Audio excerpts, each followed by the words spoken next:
After nearly 2 years of delays, Apple's finally preparing to reintroduce the new Siri at WWDC 2026. Hey GadInsiders, welcome to your Tech Hub. Bloomberg's Mark Gurman published an early preview of the new Siri to show how Apple has redesigned the iPhone's interface, putting Gemini-powered AI Siri front and center. The illustrations that Bloomberg shared show Siri living inside the iPhone's dynamic island. As before, you'll be able to wake the assistant by saying Siri or holding down your phone's power button. However, Apple will also allow users to swipe down from the top center of the iPhone to bring up a new Search or Ask interface. This interface can be used to launch apps, start text messages, add calendar appointments, search through notes, and more. Users can also access other AI services, including ChatGPT, Claude, and Gemini through this new interface.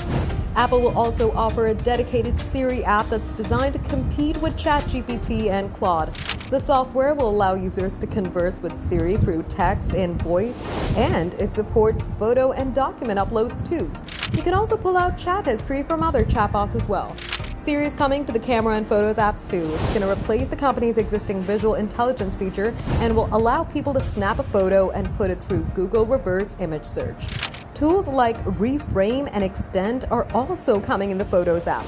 Bringing all these new features together is a smarter Siri that can search the web, draw on-screen context, and use the user's personal information to complete tasks. Apple confirmed it was planning to use Google's Gemini models to help power the new version of Siri in the start of this year, and now it's expected to be showcased at the WWDC 2026 presentation. For more updates, subscribe to GadInsider, like and share the video, and don't forget to press the bell icon so you never miss any update.